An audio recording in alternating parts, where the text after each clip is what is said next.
भाद्र मास के शुक्ल पक्ष की द्वादशी की तिथि है और आज ही भगवान वामन ने अवतार धारण किया।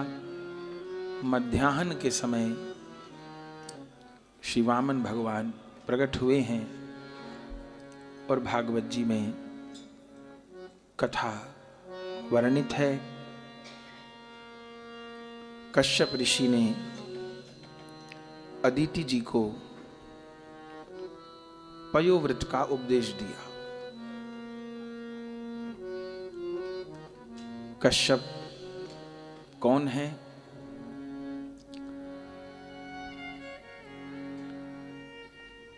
जो देखता है वो कश्यप है। उनकी पत्नी अदिति, जिसमें द्वैत भाव नहीं है, भेदभाव नहीं है, उनका नाम अदिति है। अदिति जी को पयोव्रत का उपदेश दिया और अदिति माता ने पयोव्रत का पालन किया। परिणाम स्वरूप भगवान दर्शन देने के लिए पधारे। अदिति तब तो इसलिए कर रही थीं कि मेरे पुत्रों का राज्य वापस मिल जाए, जो कि दैत्यों ने छीन लिया है। लेकिन वैष्णव उपासना का यह फल है कि कोई सकाम भाव से भी लग गया और यदि ईमानदारी से नाम जप नियम पालन करता रहा और किन्हीं भगवत प्रेम प्राप्त वैष्णव गुरु का सानिध्य उसको प्राप्त हो गया, तो एक दिन उसकी सकामता नष्ट हो जाएगी और उसके भीतर भगवत मिलन की चाह उत्पन्न हो जाएगी। ऐसे अदिति जी सकाम है। वो पयोव्रत कोई भगवान की प्राप्ति के लिए नहीं कर रही थी। उन्होंने तो पयोव्रत इसलिए किया कि मेरा बेटा इंद्र है और उसका राज्य दैत्यों ने छीन लिया है, राजा बलि ने छीन लिया है, तो भगवान कोई उपाय कर दें जो मेरे बेटों की संपत्ति मिल जाए, फिर से देवताओं को स्वर्ग का राज मिल जाए। तो ये सकामता ही उनके अनुष्ठान का लक्ष्य था। लेकिन श्री कश्यप जी ने जो उनको साधन बताया, वो बताया अर्चयेद अरविंदाक्षम यजेत पुरुषम परम फाल्गुनस्यामले पक्षे द्वादशाहम पयोव्रत। फाल्गुन मास में शुक्ल पक्ष में पयोव्रत करो और 1 वर्ष तक अर्चयेद अरविंदाक्षम, जिन ठाकुर जी के नेत्र बड़े बड़े कमल के जैसे हैं, उन प्रभु का ध्यान करो, उनके चरणों में तुलसी अर्पण करो, फूल अर्पण करो, वासुदेव मंत्र का संख्या बता दी, इतनी संख्या में जप करो और फिर भगवान जब प्रकट होंगे तब जो तुम्हारी इच्छा हो मांग लेना। पूछने वाले ने तो संसारी कामना से ही पूछा था, लेकिन बताने वाले ने संसारी कामना के उद्देश्य से नहीं बताया था। ये गुरु के उपदेश का फल है। हम में सकामता है पर गुरुदेव में सकामता नहीं है, तो उनके भाव का संसरण एक दिन हो जाएगा। इसलिए कोई भी साधन अनुष्ठान करे तो अपने मन से शुरू न कर दे, किसी संत महापुरुष से पूछ के करना चाहिए। तो क्या होता है, जब किसी संत महापुरुष से पूछ के आज्ञा लेके किया जाता है तो उनकी आज्ञा का बल भी उस संकल्प में जुड़ जाता है और वो कह देंगे तो हो भी जाएगा। और अपने से कुछ शुरू कर दिया तो उसमें संदेह है। तो कश्यप ऋषि जी की आज्ञा से प्रारंभ किया। वे तो सकाम थीं, लेकिन साधन करते करते निष्कामता हृदय में प्रकट हो गई। ये फल है भजन का। और जब भगवान प्रकट हुए वर देने के लिए, तो अदिति यही भूल गई कि मैं ये अनुष्ठान क्यों कर रही थी। भागवत जी में लिखा है, कायेन दंडवत प्रीति विह्वला। दंडवत पड़ गई चरणों में, जबकि माता बहनों को दंडवत करने की मनाही है, पर अदिति ऐसी प्रेम में पागल हो गई कि भगवान के चरणों में लेट गई, दंडवत हो गई। तब भगवान ने अदिति जी को कहा कि तुमने ये कठिन व्रत किया है, मुझसे वर मांगो। अदिति यही भूल गई कि क्यों तप किया मैंने, और भगवान को देख के क्या कह रही हैं कि प्रभु तप जब तो जो किया था सो किया था, पर अब मांगते समय तो मेरा भाव ही बदल गया। बोले क्या चाहती हो? बोले ये चाहती हूं कि आप मेरे घर पुत्र बन के आ जाओ। तब किया था बेटों का राजकाज मिल जाए, और मांग रही हैं कि भगवान आप मेरे घर पुत्र बन के आ जाओ। भगवान ने कहा ठीक है, हम पुत्र बन के आ जाएंगे। तो प्रभु से संसार नहीं मांगा, पर संसार भगवान ने अपने आप दे दिया उनको। उन्होंने तो यही कहा कि पुत्र बन के आ जाओ। भगवान क्या बोले? पुत्र बन के आएंगे उपेंद्र नाम से। उपेंद्र माने छोटे इंद्र, इंद्र के छोटे भाई। चूंकि इंद्र का पहले जन्म हो चुका है, तो छोटे भाई हो गए इंद्र के। तो उपेंद्र बन के आएंगे, देवताओं का काम बनाएंगे। तो जो नहीं मांगा था वो बिना मांगे मिल गया, और जो मांगने के लिए तप किया जाता है उसको चाह करके लोक परलोक अदिति के दोनों बन गए। यही वैष्णव उपासना का मूल है। तो कश्यप जी बिना किसी कामना के भगवत प्राप्ति के उद्देश्य से दिए, तो परिणाम यह हुआ कि अदिति के मन की कामना भी दूर हो गई, और ठाकुर को देख के कह रही हैं कि आपको देख के तो मेरा मन होता है कि आप मेरी गोद में आ जाओ, मेरे लाला बन जाओ। आहा, भगवान ने कह दिया तथास्तु।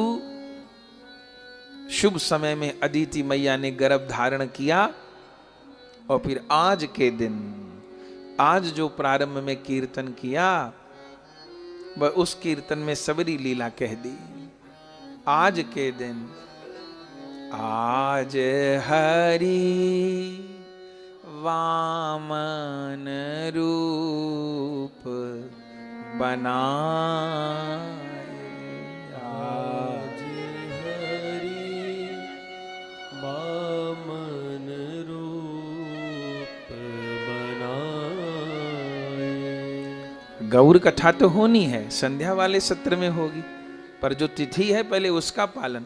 क्योंकि अपने महाप्रभु भी आज वामन भगवान का उत्सव मना रहे, गौर भी तो वामन भगवान का उत्सव मनाते हैं, नित्यानंद भी मनाते हैं, और गुरु लोग तो मना ही रहे हैं। नित्य लीला में जो जो तिथि आई है, गुरु लोग महाप्रभु सब उस लीला में डूब जाते हैं। महाप्रभु जी तो वामन रूप धारण कर लेते आवेश में। तो आज हरि वामन रूप बनाए, आज हरि वामन रूप बनाए। कश्यप पिता अदिति माता, कश्यप पिता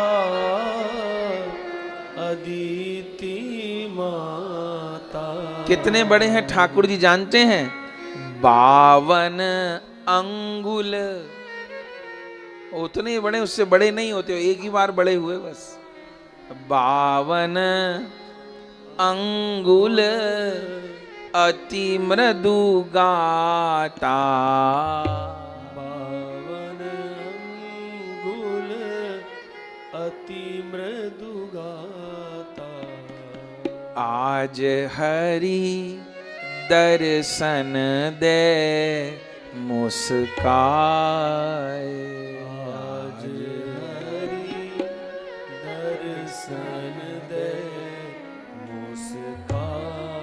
मैया के सामने प्रकट हो गए, मुस्कुराने लग गए। मैया तो पागल ही हो गई, भूल ही गई क्या मांगना था क्या नहीं मांगना था।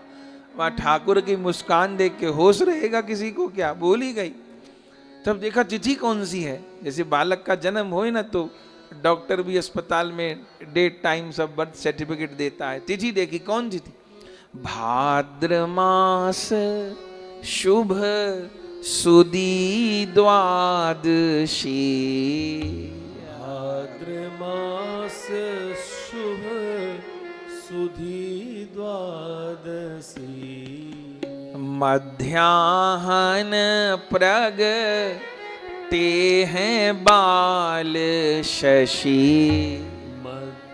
बाल शशि माने छोटे से चंद्रमा, ते हैं बाल शशि, मध्याह्न प्रगटे हैं बाल शशि, मध्याह्न प्रगटे हैं बाल शशि, आज हरि करुणा करी प्रगटाए, आज हरि करुणा करी प्रगटाए। अब मध्याह्न होने वाला है, थोड़ी देर में हम लोग यहीं अभिषेक करेंगे। यहाँ पंचामृत का अभिषेक होगा, दर्शन होगा, फिर सब लोग ठाकुर जी को तिलक करेंगे, बधाई गान होगा, भोग आरती होगा। ये मध्याह्न काल, अब इसी समय, मध्याह्न माने 11 बजे से लेकर के जो 12 साढ़े 12 बजे का, वो एकदम मध्याह्न काल है। इस काल में प्रकट हुए हैं शिवामन भगवान। तो ठाकुर जी के प्रकट होने का काल है मध्याह्न। अदिति जी के प्रकट होते हैं अपने हृदय वाले स्थान पर भी प्रकट हों। ये तो महाप्रभु का जन्म स्थान क्षेत्र है, तो हमारे हृदय में गोविंद प्रकट हों, गौरांग प्रकट हों, वामन प्रकट हों, श्याम सुंदर प्रकट हों, गौर सुंदर प्रकट हों, तो आना सार्थक, कथा सुनना सार्थक, कीर्तन गाना सार्थक। और न तो फिर क्या हुआ, जगत मजूरी देत है, मजदूरी तो संसार भी नहीं रखता, ठाकुर हमारी मजदूरी क्यों रखेंगे। पर इस बार इस साधन से मुझे उनसे और कुछ नहीं मांगना है। मैं कुछ मांग लूंगा तो वो दे देंगे मजदूरी, मुझको बहुत ज्यादा मजदूरी दे देंगे, पर मैं नहीं मानने वाला इस बार। इस बार तो मुझको बस देने वाला चाहिए, देने वाले से नहीं चाहिए, देने वाला चाहिए। आहा, आज हरि करुणा करी प्रगटाए, आज हरि करुणा करी प्रगटाए। जैसे प्रकट भये बामन अंगुल गात, जय जयकार हो गई, देवताओं ने फूल बरसा दिए। और सारे देवता तो स्वार्थी हैं, प्रसन्नता तो अदिति मैया को। सबरे देवता उत्सव मनाने क्यों आ गए? बोले हमारा स्वर्ग मिल जाएगा, हमारा स्वर्ग हमें मिल जाएगा। हमारे बिचारों के घर मकान सब खाली करा दिए थे राक्षसों ने, तो सब लोग इसलिए आ गए। अच्छा, एक दिन में ठाकुर के सारे संस्कार कर डाले, बस ब्याह छूट गया, माने 14 संस्कार कर दिए ठाकुर जी के। ब्याह तो हुआ ही नहीं वामन भगवान का, तो 14 संस्कार कर दिए। उनका जातकर्म कर दिया, उनका झटपट अन्नप्राशन कर दिया, उनका झटपट यज्ञोपवीत कर दिया, वेदारंभ कर दिया, समावर्तन सब झटपट झटपट झटपट झटपट झटपट संस्कार। अब जब देवता ही आ गए तो क्या किया जाए? देवताओं ने क्या किया? सब अपने अपने, जैसे किसी के बालक होती है तो भेंट लेके जाते हैं, पर देवता लोग बड़े चतुर थे, बड़ी समझदारी से भेंट लेकर के गए। ऐसी भेंट लेके गए जिससे इनका पूर्ण रूप हो जाए, ताकि ये बलि के दरवाजे पे मांगने चले जाएं। तो कोई यज्ञोपवीत ले आया, कोई कमंडल ले आया, कोई दंड ले आया, कोई छत्र ले आया, कोई जपने की माला ले आया, कोई खड़ाऊ ले आया। अदिति मैया ने कहा, आभूषण तो पहरा रहे हो और मेरे लाला के शरीर पे कोपीन तो है नहीं। तब वामन भगवान ने कहा, मैया मुझे लंगोटी तो पहरा दे कम से कम। तो लंगोटी कौन ने पहराई? लंगोटी अदिति मैया ने पहराई, ना तो भगवान दिगंबर ही खड़े थे वहां। अदिति मैया ने कमर में कोपीन बांध दी। फिर उसके बाद में आकाश के देवता आए, उन्होंने छत्र दिया। जो छत्र हाथ में है वामन भगवान के, वो आकाश ने दिया है। चंद्रमा ने दंड दिया है, जो पलाश दंड होता है ना, जो बटु ब्रह्मचारी लोग धारण करते हैं, वो पलाश दंड है वामन भगवान के हाथ में। और उस समय पात्र हाथ में देना था, तो कुबेर ने आकर के पात्र दिया। बोले यज्ञोपवीत तो हुआ नहीं, तो स्वयं देव गुरु बृहस्पति जी ने आके यज्ञोपवीत कर दिया। जब खड़ाऊ देने की बारी आई कि अब भगवान को जाना है, खड़ाऊ चाहिए, तब पृथ्वी देवी ने खड़ाऊ दी। पहले तो यही कहा कि नंगे पांव चलिए, पर देवताओं ने कहा नहीं, नंगे पांव नहीं जाएंगे। तो पृथ्वी देवी ने कहा, मेरा कैसे कल्याण होगा, मुझे तो स्पर्श होना चाहिए ना। तो पृथ्वी देवी ने ही खड़ाऊ प्रदान की, ताकि मुझे स्पर्श होता है। तो सब देवताओं ने खूब सुंदर श्रृंगार कर दिया। तो क्या कह रहे हैं? दंड कमंडल छत्र ओमाला, दंड कमंडल छत्र ओमाला। माला किसने दी जपने वाली? भागवत जी में लिखा है माला सरस्वती जी ने दी, माला सरस्वती जी ने दिया। दंड कमंडल छत्र ओमाला, दंड कमंडल छत्र ओमाला। चरण पादुका रूप रसाला, चरण पादुका रूप रसाला। चरणों में पादुका पहन ली, हाथ में पात्र दे दिया, कमंडल दे दिया, और फिर कहा कि अब यज्ञोपवीत हो गया तो भिक्षा मांगिए।